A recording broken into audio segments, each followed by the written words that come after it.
d'un projet de méthaniseur qui a été proposé sur la commune de Les Marches, donc Porte de Savoie, et pour lequel les citoyens n'ont pas été avertis ni consultés. Non, il n'y a eu aucune information. Moi, je l'ai appris au mois de juillet. J'ai fait une lettre au préfet le 2 juillet. Donc on a traîné un petit peu, ça a traîné, et puis on a commencé à bouger quand on a senti que le conseil municipal commençait à s'en occuper à partir du mois de septembre. Alors l'information n'a pas été faite de manière égale. Par exemple, certains riverains qui habitaient juste à côté n'ont pas reçu d'informations ni de flyers pour venir à ces réunions. Et d'autre part, c'était des réunions organisées par les promoteurs du projet, donc pas forcément... d'ouverture de débat. De débat paritaire avec pour et contre, même si évidemment la parole était quand même donnée aux opposants. On a été mis un petit peu devant le fait accompli donc au mois de juillet. La personne qui a réalisé le projet sur le méthaniseur a fait 2 réunions sur la commune de Porte de Savoie. Nous, en tant que citoyens lambda, on est plutôt pour l'écologie. Donc on nous a vendu le projet comme un projet écologique, voilà. Et puis, on appelle l'énergie verte, entre autres, la méthanisation. Bien sûr, c'est comme ça que c'est vendu en tous les cas. Et puis quand on a commencé à se renseigner, puisque la définition d'intelligence c'est savoir s'adapter et comprendre, et on a essayé de comprendre ce procédé. Alors il faut savoir que si les agriculteurs, parce qu'à l'origine c'était des agriculteurs qui avaient du lisier, du fumier, voilà, et puis qui faisaient fonctionner des petits méthaniseurs en fait pour faire fonctionner leur ferme, voilà, pour se chauffer, pour que le tracteur puisse rouler. Bon voilà, ça à la limite on peut comprendre. Mais là maintenant c'est des usines. Voilà. Là effectivement c'est des industriels, voilà, des personnes qui se disent agriculteurs, qui sont directeurs de 4 ou 5 boîtes, on va dire, et puis c'est des boîtes qui ne peuvent fonctionner que grâce aux subventions de l'État.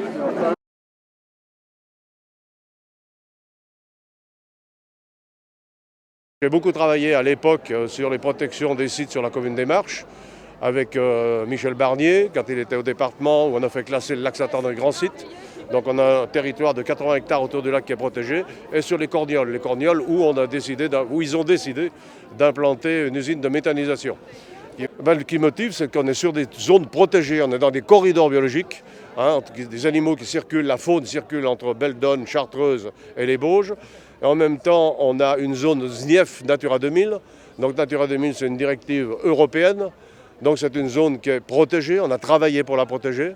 C'est un couloir des animaux, c'est la seule plaine qui reste, qui est d'ailleurs classée et répertoriée au titre du conseil régional aussi. C'est une plaine qui a une faune, une flore très riche.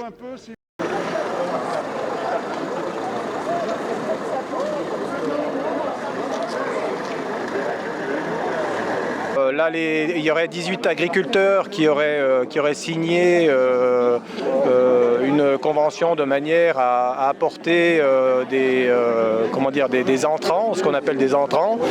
Voilà, donc les entrants, ce sont en gros des cultures qui n'arrivent pas à maturation, notamment des maïs, des choses comme ça, pour faire fermenter et pour faire cette méthanisation en fait. Voilà, c'est comme ça qu'on nous a vendu le bébé au départ.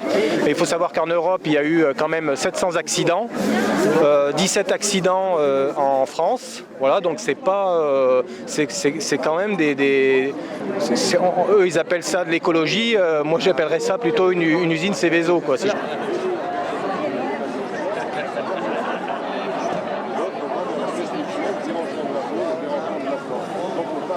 J'ai déposé un avis sur le projet de méthanisation et par rapport aux exigences qu'on devrait avoir pour un projet soi-disant positif pour l'environnement, on n'a pas les éléments qui permettent d'en juger.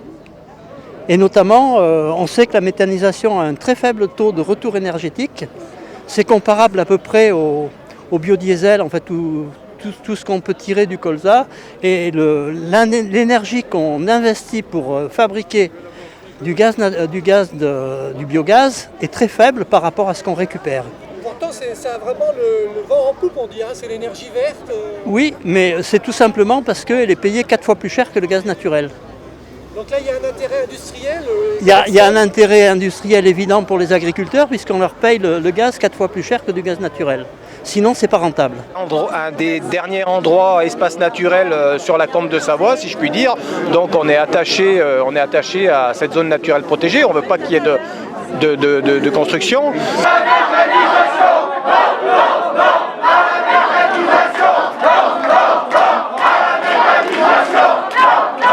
Et on ne veut pas que cette usine s'implante sur ce site-là. Ça, c'est le motif numéro un. Bon, après, il y a les polémiques des plantes, de pollution, de l'azote, d'engrais, des ingrats, des digestats. Ça, c'est un autre problème. Qu'est-ce que vous craignez vraiment ici par rapport à ça? Alors, parce qu'il y a eu déjà des usines, on parle de cogénération, ça sert aussi à faire du chauffage. Tout à fait. Ça améliore le rendement quand on produit de l'électricité, la cogénération. Mais par contre, quand on parle de production de biogaz, le sol a besoin, pour vivre, de carbone labile. Et le carbone labile, c'est celui qui est méthanisé. Et c'est celui qui nourrit aussi, si on ne méthanise pas et qu'on fauche des engrais verts, par exemple, au lieu de les méthaniser, on a une nourriture importante pour le sol. La méthanisation prive les organismes de cette nourriture, elle va restituer un effluent qui sera riche en azote. Il n'y aura pas plus d'azote à la sortie du méthaniseur, donc il est faux de dire que la méthanisation fabrique un engrais. Il y en a moins que dans un engrais vert qu'on aurait enfoui sur place. Par contre, il est sous... L'argument fort, c'est que ça évite d'avoir des engrais chimiques, hein, ces fameux digestats. Oui, mais qui m'expliquera qu'en méthanisant une source de biomasse, on produit plus d'azote que ce qui est contenu dans cette source de biomasse, qui pourrait enrichir le sol directement avec tous les éléments qui sont utiles aux micro-organismes du sol. Ça n'existe pas, c'est une vue de l'esprit. Les agronomes qui prétendent le contraire, ils ont dû sortir dans autre chose qu'une spécialité d'agronomie.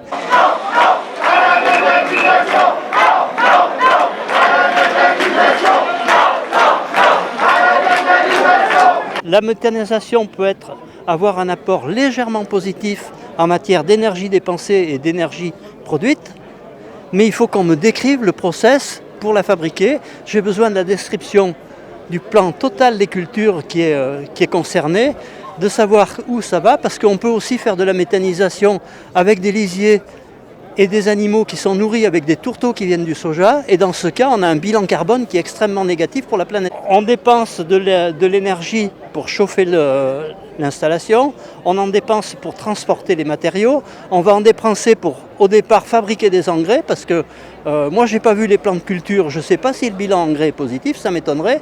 On ne produit pas plus. Pour être autonome en engrais azoté, il faut cultiver des légumineuses. La moindre culture de luzerne produira plus d'azote qu'un méthaniseur. Et ça, j'aimerais bien qu'on me démontre le contraire. Donc ce soir, dans la salle du conseil, les élus de Porte de Savoie devront délibérer et donner un avis pour ou contre l'installation de ce méthaniseur aux marches. Alors donc c'est une délibération qui est prise dans le cadre des installations classées pour la protection de l'environnement. Les communes doivent donner un avis sur le projet. Avis qui est inclus, on va dire, dans le dossier d'enquête publique. Voilà. Après, il y aura le préfet prendra ses décisions après coup. Donc là, c'est un projet effectivement qui fait beaucoup de débats dans la commune. Des pour, des contre, beaucoup d'opposition, comme on a pu le constater à l'extérieur.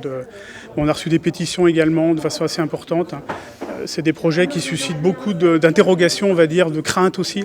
Parce que voilà, on fait du biogaz, donc il y a des risques d'explosion, il y a des transport, voilà, donc et puis surtout dans une zone un peu naturelle qui n'est pas vraiment propice à ce type d'activité, et donc c'est un projet qui a mobilisé assez rapidement les habitants. Voilà. Alors nous on a reçu ça un petit peu de façon, comment dire, non voulue, quoi, voilà, c'est un projet qui a été déposé directement par 2 porteurs de projet, voilà, qui s'appellent... Sur un terrain privé. Tout à fait, sur un terrain leur appartenant, voilà. Donc ils ont tout à fait le droit légitime de pouvoir le faire. Je pense que les gens ont encore du mal à, comment dire ça, à accepter le fait que quand on consomme de l'énergie, à un moment, il faut la produire aussi. Et que du coup, cette consommation d'énergie a des conséquences écologiques. Pour l'instant, elles sont un peu loin de chez nous, donc les gens ne s'en rendent pas compte. Et là, quand ça se rapproche, c'est vrai que ça lève un petit peu des interrogations et une certaine inquiétude. Après, donc c'est un avis qu'on doit donner, qu'on va donner ce soir, je pense, directement au début de conseil municipal pour ne pas faire patienter les gens sur la totalité du conseil. Donc c'est un ensilage qui va se faire 2 fois par an avec des digestats répartis. Des intrants, donc 12 000 tonnes de cives, 3 000 tonnes de canne de maïs. Une production d'à peu près 3 800 tonnes de digestat solide et 7 900 tonnes de digestat liquide. Production de biogaz à peu près 13 400 MWh. Alors PCS c'est de puissance chaleur, je ne me souviens plus le S exactement ce qu'il veut dire. Supérieur. Supérieur. Supérieur et inférieur. D'accord. Donc hauteur maximale des bâtiments 15 mètres, utilisation donc de 2,15 hectares surface agricole, dont 1,3 hectares de zone humide imperméabilisée.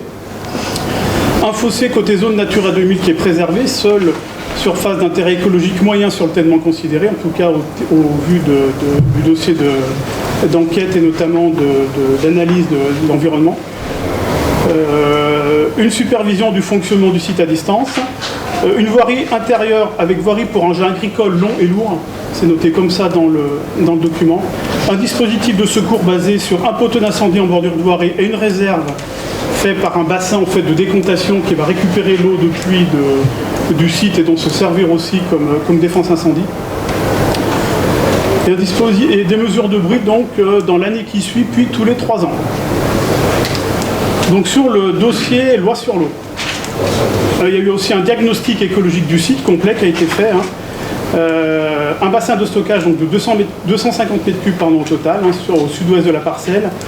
Et enfin une compensation de la zone humide sur les forêts alluviales et délaissées de l'Isère, de Chapareillan, mais qui reste sur la commune de Les Marches. C'est vraiment en limite entre l'autoroute, on va dire, et puis la pointe un petit peu au sud de la commune. Et enfin, donc, sur le 3e document, l'étude d'épandage des digestats également complète. Donc il y a un plan d'épandage de 452 hectares qui est indiqué dans les documents sur 5 communes, donc Porte de Savoie, 44,6% au total, Chapareillan 30%, La Buissière 12,7%, Barreau 6,9% et Pontcharrat 5,8%. Donc 18 exploitations agricoles productrices de cibles, mais seulement 8 exploitations qui vont recevoir le digestat. Un digestat étendu à au moins 50 mètres des habitations et 35 mètres des cours d'eau et un diagnostic organique exhaustif sur chaque exploitation réceptrice. C'est-à-dire qu'il y a eu vraiment des analyses de sol qui ont été faites sur la quasi-totalité des parcelles des 452 hectares qu'on a vu tout à l'heure. Voilà, donc, allez, l'avis qu'on vous propose ce soir. Donc le projet, dans son concept et son fonctionnement futur, semble répondre aux exigences et réglementations agricoles et environnementales globales. Toutefois, un certain nombre de points paraissent rédhibitoires à savoir. Donc le premier, c'est la défense incendie. Elle présente de vrais risques de pollution de l'environnement en cas de sinistre. Deux poteaux d'incendie vont générer 120 mètres cubes par heure d'eau de ruissellement. Vous m'entendez jusqu'au bout, il faut que je parle plus fort.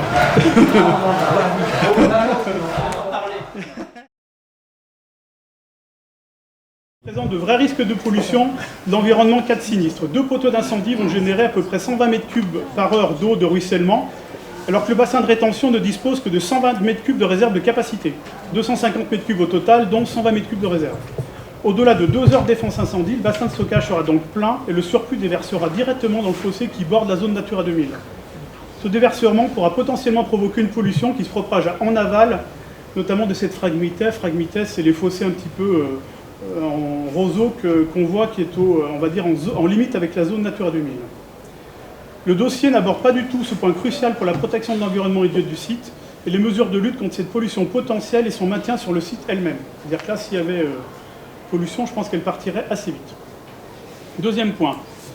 Le dossier indique clairement que les circulations induites par le projet demandent des voiries capables de supporter des trafics de véhicules longs et lourds. C'est écrit comme ça dans le document. Aucune des voiries actuellement présentes pour l'accès au site, celles depuis l'RD 1090 ou celles de l'RD 2, ne sont structurées pour des véhicules longs et lourds. La commune ne peut et ne veut pas supporter la construction de ce type de voirie, qui jusqu'à présent n'étaient que des chemins ruraux à usage principalement agricole. Au-delà de la mise à niveau des infrastructures routières, se pose la question de l'entretien de ces chemins sur le long terme. La commune de Porte de Savoie ne pourra pas prendre en charge l'entretien des chemins sur l'exploitation d'un site qui ne générera pas de recettes fiscales pour la commune, ou quasiment pas. Troisième point. Donc, le territoire de Cœur-Savoie est en grande tension au niveau foncier agricole. Le projet conduit à perdre définitivement une surface très importante pour la commune. La perte pour l'exploitation agricole de la parcelle prévue pour le méthaniseur, 2,15 hectares, ajoutée aux compensations de perte de zone humide, donc 2,63 hectares, représente quand même 4,78 hectares. Cette perte se cumule également avec celle consentie pour l'exploitation de la zone d'activité économique plan cumin pour atteindre quasiment 30 hectares. Ça représente quand même une surface considérable de surface agricole. Ensuite, le quatrième point. La proposition de mesure de bruit, un an après le démarrage de l'unité, puis tous les 3 ans, ne semble pas suffisante pour assurer une transparence du fonctionnement du site sur le long terme. Ce projet ne contient pas de propositions concrètes concernant la mise en place d'un comité de suivi composé d'élus et d'habitants qui pourrait donner des garanties de transparence sur le fonctionnement du site et surtout mettre en place un temps d'échange entre les porteurs de projets et les habitants. Cinquième point, donc concernant les distances par rapport aux habitations. Le projet considère que toutes les habitations sont situées à plus de 200 mètres du site de méthanisation. Il s'avère qu'un camp de gens du voyage est installé à moins de 200 mètres de ce site depuis fort longtemps. Bien que la zone ne soit pas classée en zone constructible, il est indéniable qu'une famille habite à moins de 200 mètres du site et subira les nuisances que cette distance devrait protéger. En ce sens, le projet ne respecte pas l'esprit de la loi, même si, dans le terme lui-même, c'est le cas. Point numéro 6. Donc, ce secteur géographique est inscrit dans un corridor écologique permettant la connexion entre le massif de la Chartreuse et celui des Bauges, inscrit au CRCE, donc c'est le schéma régional des continuités écologiques. Il est déjà sinistré par des infrastructures d'envergure nationale et internationale, déjà réalisées pour les lignes 400 000 volts ou potentiellement en projet pour la ligne fret Lyon-Turin. Le projet de méthanisation se trouve à proximité immédiate de ces projets d'infrastructure. Alors que la commune de Port-de-Savoie et la communauté de communes Cœur de Savoie travaillent à la mise en œuvre de continuité écologique du corridor Bauge-Chartreuse, ce projet constitue une fragmentation supplémentaire de ce corridor et nuit gravement à la réalisation de ce chaînon manquant situé immédiatement au nord du hameau de la Douane. L'espace restant entre la ligne 400 000 volts, le fuseau du projet Lyon-Turin ainsi que le projet de méthaniseur ne permet plus d'assurer une continuité écologique viable à long terme. Il n'y a pas de solution alternative possible, le site doit donc être préservé. Et enfin, le 7e et dernier point, le projet présenté prévoit uniquement des intrants végétaux, cives et cannes de maïs.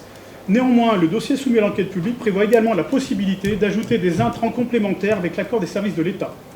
Cette possibilité est contraire aux discussions et à ce qui a été dit en réunion publique.